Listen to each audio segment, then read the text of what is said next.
Redécouvrir le don du baptême, ce fut le thème de la catéchèse du pape donnée lors de l'audience générale consacrée à la semaine de prière pour l'unité des chrétiens qui se terminera avec les vêpres en la basilique de Saint-Paul-hors-les-Murs le 25 janvier prochain.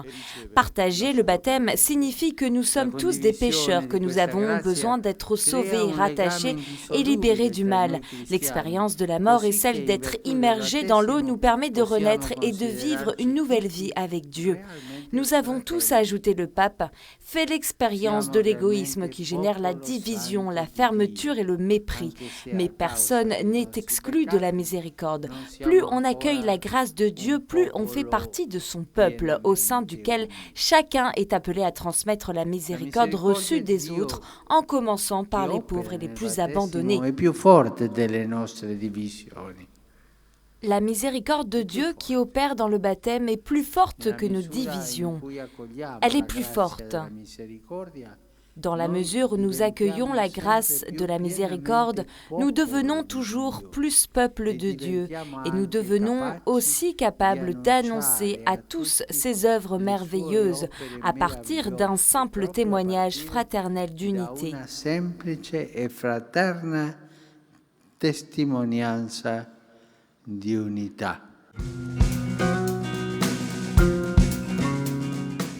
Avec l'accueil, nous mettons tout en jeu.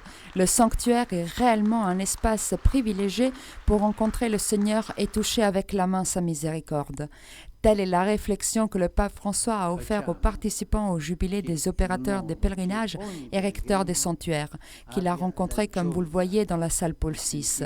Au cours de l'audience, le pape a souligné que l'accueil est déterminant pour l'évangélisation, car parfois il suffit simplement d'un mot, d'un sourire, pour qu'une personne se sente accueillie et bienvenue.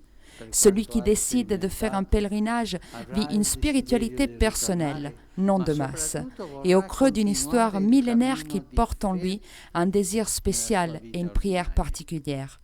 Il est donc d'importance fondamentale qu'ils se sentent de suite accueillis, compris et soutenus, tant sur le plan matériel que sur celui spirituel. C'est un accueil particulier, celui offert par les ministres du pardon de Dieu. Dove ognuno si incontra con la tenerezza del Padre. Le sanctuaire est la maison du pardon, où chacun se retrouve avec la tendresse du Père, qui est miséricordieux avec tous, sans aucune exclusion. Celui qui s'approche du confessionnal le fait car il regrette son péché. Il sent le besoin de se rapprocher de Dieu.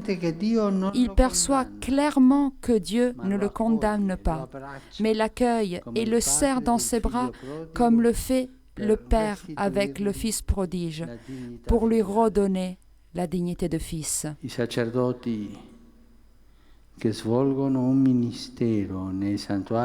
Les prêtres qui travaillent dans les sanctuaires doivent avoir le cœur imprégné de miséricorde. Leur attitude doit être celle d'un père.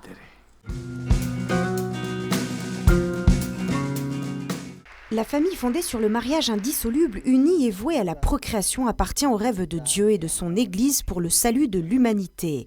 Lors de l'inauguration de l'année judiciaire du tribunal de la Rote romaine, le pape François a à nouveau parlé de la famille en rappelant que l'Église continue à proposer le mariage dans ses éléments essentiels, les enfants, le bien-être des conjoints, l'unité, l'indissolubilité, la sacramentalité, non comme un idéal pour une élite, mais comme une réalité qui peut être vécue par tous les fidèles baptisés. En pensant aux nombreuses familles blessées par le péché et par les épreuves de la vie, le pape a ensuite souligné que la Rote romaine est le tribunal de la famille et le tribunal de la vérité du lien sacré, avant de rappeler qu'on ne peut pas confondre la famille voulue par Dieu avec tout autre type d'union. L'Église est et doit être la famille de Dieu. Et en tant que mère et maîtresse, l'Église sait que parmi les chrétiens, certains ont une grande foi formée par la charité, renforcée par une bonne catéchèse et nourrie de la prière et de la vie des sacrements, tandis que d'autres ont une foi faible, délaissés, non formés, peu éduqués ou oubliés. Il est important de rappeler clairement que la qualité de la foi n'est pas condition essentielle du consensus marital qui, selon la doctrine de toujours, peut être miné uniquement au niveau naturel.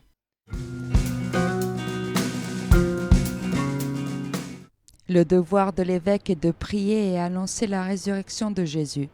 Si l'évêque ne prie pas et n'annonce pas l'évangile, mais il s'occupe d'autre chose, le peuple de Dieu en souffre. C'est ce qu'a souligné le pape François lors de la messe du matin célébrée à la maison Sainte-Marthe, en commentant l'évangile du jour et le choix des 12 apôtres par Jésus. Le Christ les a choisis pour qu'ils restent avec lui et pour les envoyer prêcher avec le pouvoir de chasser les démons. Les 12, a dit le pape François, sont les premiers évêques. L'Église sans évêque ne peut pas avancer, a ajouté le pape, en invitant les présents à prier pour nous, les évêques, qui sommes des pécheurs et avons des faiblesses. Le premier devoir de l'évêque est être avec Jésus dans la prière. Le premier devoir de l'évêque n'est pas faire des plans pastoraux. Non, non. Prier est le premier devoir. Le deuxième devoir est être témoin, c'est-à-dire prêcher. Prêcher le salut que le Seigneur Jésus nous a porté. Deux devoirs pas faciles, mais qui sont vraiment ceux qui nous rendent les colonnes de l'Église fortes.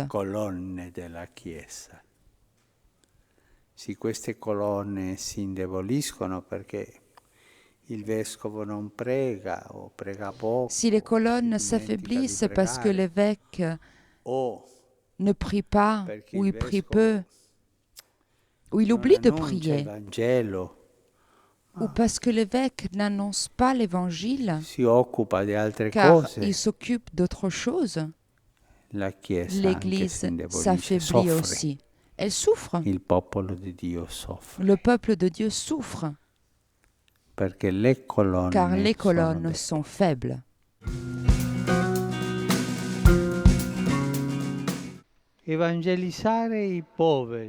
Évangéliser les pauvres. Telle est la mission de Jésus, et selon ce qu'il dit, telle est la mission de l'Église et de tout baptisé de l'Église.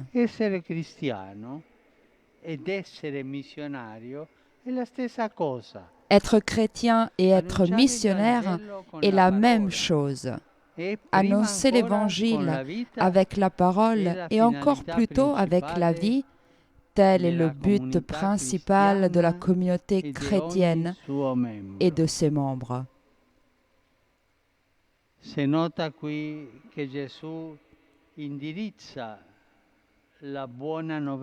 On remarque ici que Jésus adresse la bonne nouvelle à tous, aucun exclu. Au contraire, en privilégiant les plus éloignés, souffrants, malades et écartés de la société. Depuis la fenêtre du palais apostolique, le pape François a à nouveau remis l'accent sur la mission de l'Église, dans la lignée des enseignements de Jésus.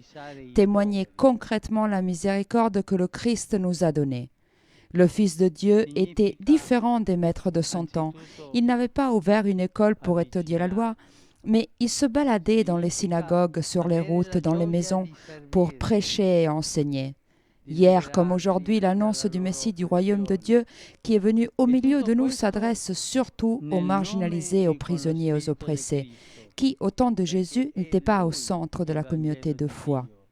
Donc, l'invitation du pape à réfléchir sur l'œuvre actuelle des communautés paroissiales, associations et mouvements et sur la fidélité au programme de Jésus. Il ne s'agit pas en effet de faire de l'assistance sociale ou encore moins une activité politique, mais d'offrir la force de l'évangile de Dieu qui convertit les cœurs, répare les blessures, transforme les rapports humains et sociaux selon la logique de l'amour. Les pauvres sont au centre de l'évangile, a conclu le pape.